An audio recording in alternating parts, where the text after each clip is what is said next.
Majin Murphy here, and welcome back to Disturbed. Now, in the last episode, I died a lot. I died a lot. Every choice I made seemed to kill me. But we're going to move on from that. We're still here standing next to the pillars. So we're going to go back. Okay, I can't go into the lake until I get the sword, I think, to kill the fish. I think. Go back to the grave. Go back. Alright, so the only thing I haven't really done yet is gone right. Go back to where the path splits. I haven't gone right and looked at the gate. I looked at the tree. Go to the gate. You approach the gate cautiously. Ed. Standing before the tower, your heart begins to sink. There is no doubt the birthplace of the spreading plague. Okay. There is a fountain before you, which, with statues on your left, right, and left.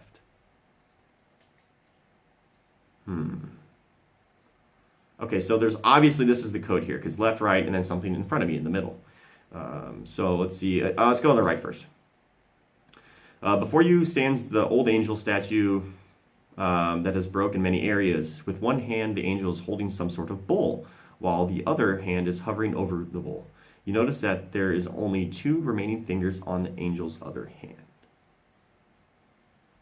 Okay, so 2. You feel as you should keep your distance and just observe the statue. Okay, so there's 2 on the right. Inspect the statue on the left. Is that like an order? Is it gonna be like the second choice? Oh, there's 1. You see an old statue of an angel that has been consumed by vines of thorn. The angel is holding a book in one hand, the other with one finger pointed up towards the sky. You feel it is best to leave the statue alone. Okay, so 1, 2. Didn't I do that? 1 left. There is a dark haze about the fountain. The water is black and the smell burns with every breath. You feel a slight pull towards the fountain as if it were calling for something. Or maybe it's left. Maybe it's left, right. Maybe the center doesn't matter. Exit the gate area. Can I enter the tower? Okay, so I think it's... Let me go back to the tree. Inspect the tree. Okay, press the knobs. Left. Right.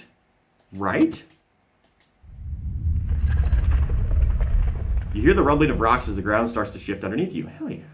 Everything goes dark and you sink below the surface. The hole above you seals up, trapping underground. Oh, that was about to kill me. Okay. You find yourself with no evident way out, but the path before you into the darkness. Your only choice is to move forward.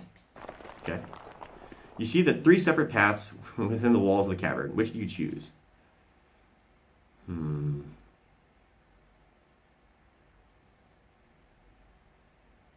Go left. You cautiously make your way through the darkness. Oh. Go left again. I can't tell which way. Okay, go left. You move forward in the darkness. You see 3 separate paths within the walls of the cavern. Which do you choose? Go left.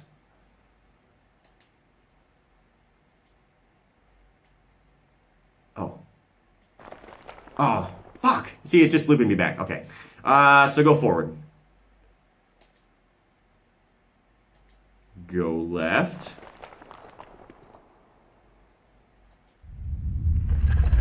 Before you can do anything, tentacles burst from the ground and rip your body. Fuck! It pulls you about, but you resist as much as you can. Not sure what you can do, you continue to resist until you think of something. Your body begins to grow weak as your strength burns away. You suddenly feel yourself pulled to the ground and you are dragged about like a rag doll. It is not long before the creature devours your body, leaving nothing behind. The adventure ends here. Go back. Oh, fuck, I should have saved. Go back to the grave. Go back. This game's a lot longer than I thought it was going to be. Which way do you go? Go back to the path splits. Go right. What if I do... I'm going to save. I'm going to save real quick. I'm going to save. Okay. I'm going to save. Gotcha. All right, press it. What if I do right, left? Right.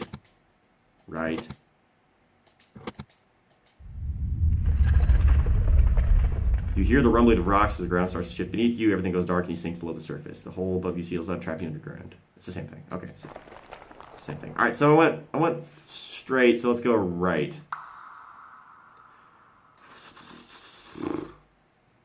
Go right again. A mushroom. Your passageway soon ends with a large mushroom sitting in front of you. A steady river of water flows between you and the mushroom. The last mushroom killed me. Hold on. I'm gonna save. I'm gonna save. I'm gonna save. I'm gonna save. All right. Go right. Go right. Let's look at the mushroom. Fuck it. You walk towards the mushroom as if it were something more than what meets the eye. Walking forward, you take a step into the water. To your dismay, your foot hits no bottom and you fall in. You reach to grab hold of the edge of the surface, but your body freezes stiff. You lose your sight completely as the chilling water sends your body into shock. Without any sense of touch and warmth, your lifeless body sinks into the darkness. Your adventure ends here. God, this game is fucking terrible. All right, so let's go left. No, what the fuck? Oh, okay. You walk forward into the dark, unsure of what lies beyond. As always. 2 paths you may go. Which do you choose? Both been death. Left. We go left. You move toward in the darkness. Okay, so we're going to go back to where I was just at. Go right. Go left. Okay, and then, all right, so... Okay, go right. As you make your way forward, you discover a large cavern. An old-looking ship rests against the edge of the lake, with debris scattered about the surrounding areas. Inspect the ship. Yeah, inspect the ship. You cautiously walk down towards the ship. The air is chilling, and you fear it won't be a good idea to stay too long. This possibility of discovering something that can help you drives you to explore. You climb aboard the ship. As you take a moment to observe your surroundings, you are only welcomed by the trickle of water brushing against the woods of the ship. You move about to see where you can go. Every footstep you take feels heavy as you hear the sound of wood cracking under your feet. It's not just creaking, it's cracking. You feel the ship has been here for quite some time. Oh, really? You explore under the deck of the ship. Nothing but the sound of your footsteps bounce about the structure of the ship. It's a weird thing to describe. From one room to another, you come to discover a kitchen. Although there is nothing unique about it, you feel you should take a moment to inspect it. I'm going to save. I don't know what's going to happen. Inspect the drawers. You pull one out after another, finding that they've been emptied. Dust spreads about the air as you disturb their rest. Checking underneath, you discover a rusty knife resting on the floor. You find that there are plenty of hardened rat droppings dotting the edge of the wall. You take the knife in hopes that you may defend yourself with it. Inspect the oven. You see a lone pot resting upon the dusty stovetop. You gaze downward and open the oven door. Nothing but ash filled the oven chamber. You close the oven door. Okay, move on. You continue your lonely tour of the ship, only to find that there is nothing of use or value. You make your way to the deck and can decide to continue your search. Again, you find nothing but empty rooms, left to remain in dark solitude. You discover a door with fancy markings on the woodwork. Perhaps this is where the captain resided? You discover the room of the captain. Unlike the other parts of the ship, everything seems to have been left alone in this room. Before you rests an old wooden desk with the papers and assumed belongings of the captain. There is a small bed off to the with some chairs in the other. Come on, freaking achievement unlocked thing. Get the hell out of here. Won't go away. You have a feeling deep down that you shouldn't take anything other than the lamp and other objects. There's a small stack of papers in contrast to a lone paper resting by itself. Approaching the desk, you begin to inspect the papers resting on the desk. Look at the sectors. Peering about the pages of this collective pile of documents, you realize that most of these are personal notes or journal entries. You pick a few and begin to read. Day 7. The voyage has gone quite smooth as we begin our second week away from home. The spirits of men are high as we anticipate the discovery of new lands that lie beneath our documented knowledge. It has been my dream to accomplish something world-changing. Together we move forward with whole hearts and unbreakable spirits. Unbreakable, huh? Oh yeah, we'll see. Day 66. It has been just over 2 months out at sea, and we have yet to discover anything new. We have suffered through many storms, and sickness has plagued the ship recently. Several of my favored crew have passed on to the next life. I see the growing doubt in the eyes of my fellow laborers as our voyage continues day after day. Food rations have been cut in half in fears that we may have to turn back. I dare not let myself think of failure. Those men who have lost their lives, the sacrifices to make this voyage possible, I cannot let them be in vain. Day 91. It has come to roughly 3 months out. Here on an endless blue, with much pain we have turned around. Yes, we are headed for home port. We may have just enough food to make it back. I just hope we have a smooth journey back. The spirits of my crew are low and bitter due to our failure. I do not let myself get caught up in thinking of it. Truly, we did not intend for this to happen. Okay, loan document. Notice to the crew. Oh, due to our unexpected predicament, everyone is being split up into groups of 2 and 3. Scouting assignments will be given until we find a more habitable place to settle. For now, we must do what we can. Okay. All right, you take your leave. Okay, so I'm gonna save again because everything turned out pretty well on this one. Yes. Okay. So return. Okay. Exit this. Let me go back to the tunnel. So I have a rusty knife. I can go left. Oh, it's gonna bring me back to where I started, but then I can go forward, and then I can go right. Is that okay? Can I defend myself with the? Tells you about use as much as you can. You remember the knife that you found and struggle to bring it out. With success, you hold the knife and begin to cut away the appendages that bind you. Yes. The room vibrates as you do cut, and the creature immediately leaves you alone. Yes. You take a moment to catch your breath. You come to a divide. Which way do you go? All right. So I go to the save slot. That's where I go. Let's return. Go left. Left is always back to the beginning. I do not know why. So maybe I should stop going left in this game. Go right. Oh, tits. Okay, a path you walk comes to an end. Before you shines a pillar of light. The light rests on a corpse that seems to have been here for quite some time. Near the corpse stands a lone flower. For some reason, you feel hope enter your heart as you gaze upon the flower. There's something special about the scene, but you can't quite put your finger on it. Perhaps it may be the best to leave the reverence for now. So go left? What? Is there any point? Go left. Can I go right? Go right. You struggle forward as the way before you becomes completely dark. You notice that there is a light off in the distance, and you continue to make your way forward. Eventually, you make it into some sort of concrete room. Turning around, you see a hole in the wall where you came from. Your guess is that it wasn't part of the initial design. Oh, really? You turn around to see a door. There being little to nothing in the room, you decide to move on through the doorway. You find yourself in what looks like a basement. You turn about to discover that in each direction, there's a door. Boxes of supplies and debris litter the floor and corners of the room. You notice that there are several markings on the doors and floor, some of which scare you. You got a bad feeling about this place. Okay, so save. I'm just gonna start saving for back here. Yeah, okay. I don't need like 80 saves. All right, return. Okay, so enter the right door, enter the middle door, enter the left door, inspect the supplies, enter the door behind you. All right, inspect the supplies. You walk around the room, browsing through the dust-covered storage. You find some rope in one of the boxes. It feels strong to the touch and has mineral wear. You decide to take the rope. Okay, I'm going to save that again. So, all right. I'm a spastic saver. I am. And in this game, you need to be. That's fine. Enter the... All right, so the one on the right is claw marks. The one in the front is torn down. And the one on the left has a blood trail from it. What do I have? Rope? Enter the right door.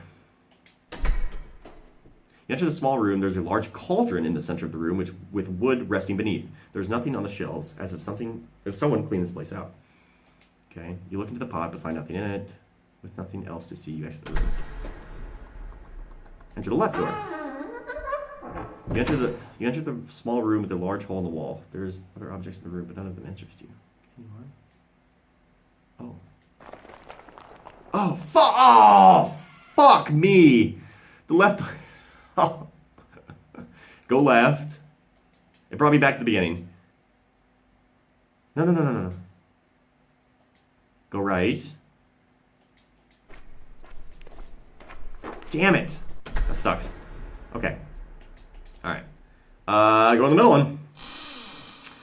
You enter a room full of metal cages. Before you is a hallway marked with questionable markings. You don't like the feeling that you're about this place. Whatever was in the cages surely did not like to be locked up. Does anything like to be locked up? You notice that there's an animal in the cage on the left of the room, but from the dark stains in the fur, it is dead. You cautiously walk down the hallway, entering a room with 2 cell doors. Before you can do anything, a large hound leaps in front of you. The beast doesn't look very vicious, but one wrong move can surely be the end of you. You pull the knife and prepare for an attack. The dog reacts and starts to growl at you. The hound dashes at you and sinks its teeth into you. Even with the knife, you merely cut the beast before it knocks the knife out of your hand. You don't survive long and die a painful death. Your adventure ends here. Awesome sauce. Awesome sauce, man. All right, so God, enter the door behind me. Oh, there's a door behind me. You walk up the steps. I thought that was the one that was going to bring me back out, but apparently the one on the left was the one that was where I came from. You walk up the steps. You enter a large room. The air is polluted with dust, and spiderweb cover the wall and ceilings. Where should you go now? Upstairs, downstairs, the far door, go outside.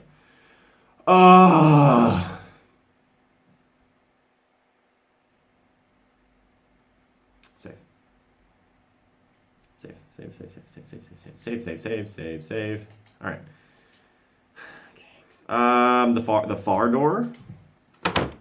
The door struggles to move, but you enter into what appears to be a spider's den. Oh, the air is thick and the room is a mess of web and body parts. You notice that there's a couple items in the room that could be useful. If nothing else, there's a key on the ground that you no doubt need.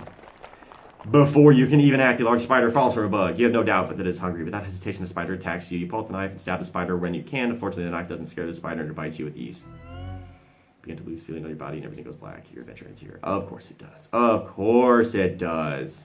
So the far door is death. Upstairs. You discover that it looks like a private library. There's a passageway before you with bookcases on the left and the right. Browse the books. You take a moment to look at the books. Books are almost right. Some of them catch your eye. Okay. Oh boy. You flip around until something grabs your attention. Pillars of stone. Ooh. Years before current times, there was unique religious practices that revolved the Stonehenge. It is said that these stones are lined up in a special way that often organized in a circular pattern. Organizing the stones this way unlocks an ancient power researchers still have trouble understanding. In the middle of the circle would be a stone or 2 of the key stones to rest on. This is a great mystery of the ancient practice. From ancient records, it is written that the energies of the surrounding stone channel their power into the keystone. That's that thing I found at the bottom of the lake. You stop reading because the next page of the book has been torn out. There is a bent page marking a section of the book. You turn to it. The art of charming is not necessarily limited to the instrument, but how the musician goes about playing given instrument. Some are definitely easier to use than others, and for a skill such as this, there are a few instruments recommended. The harp is one of those recommended instruments. From vicious dogs to shy unicorns, the soothing voice of the harp can calm the troubled heart. Of course, not all creatures can fall for the simple trick, but it can mean the difference between life and death. So I need a harp. I need that keystone. Okay. Flipping through the pages, there's one particular that has ink marked all over it. Raw energy is a powerful substance not to be trifled with. It is merely myth that such energies exist.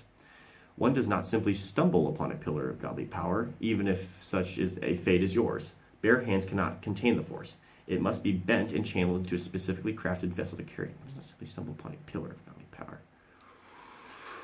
Okay.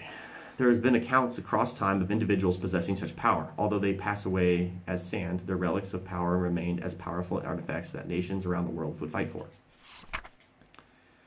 Oh, God. Okay, so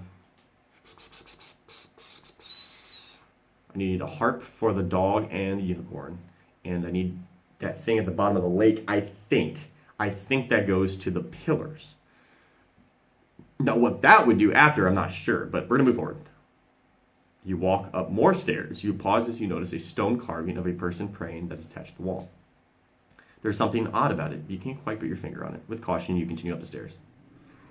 You enter a strange room with a large globe centered around the room. There are windows that let the light shine through. You notice that there's a chest resting against the wall to the right. You also notice there's another passageway like the previous room. Open the chest. You approaching the chest, you notice that there's a lock fastened to it. With no key to unlock the chest, you decide to leave it alone. There was a key in the spider's room. You study the globe attached to this floor surface. The craft is made of metal, and there's fine detail in the grooves. There are various markings and names scattered across on the globe. It takes you a moment, but you find a marking of where you are. Aramor. I guess, Aramor. You notice that there are some hand-drawn markings within the area, made with black ink. There must be something close by that has interested the author of these markings. To add to the mystery, there are similar markings of other areas around the globe. I guess continue forward. You climb the stairs to find a wall ending your path. Above the end of the stairway is a hatch. Open the hatch. You open the hatch and pull yourself up. You've made it to the top of the tower. Before you is a stone of power resting upon an altar of rock. Dark vines have entangled the structures as they were feeding off the energies of the stone. Your body begins to tremble as you stand before the stone. You definitely feel weaker being up here, as if the stone is sapping away your energy. Well, fuck yeah, destroy the stone. Oh, man, but did it say something about bare hands? Whatever. And this may be your only chance. You approach the stone and grasp onto it. You lose sight and immediately feeling your hands become glued to the stone. Yeah, okay. Your life, whatever, had died. Your adventure ends here. Okay. So there's nothing really for me upstairs. The books, the library was good. That was a lot of good knowledge. I'm glad I found that. But for right now, I'm going to end this episode here, and we'll continue with this on in part 3. I'm starting to figure this out a little bit. I am right. It's kind of like a puzzle game. It's starting to kind of click for me as we go along a little bit. Before I was like, I don't know. I thought it was going to be like a simple walkthrough. But this game has great ratings on Steam, so I'm pretty pumped to play it and continue playing it. So thank you guys so much for watching, and carry on, viewers.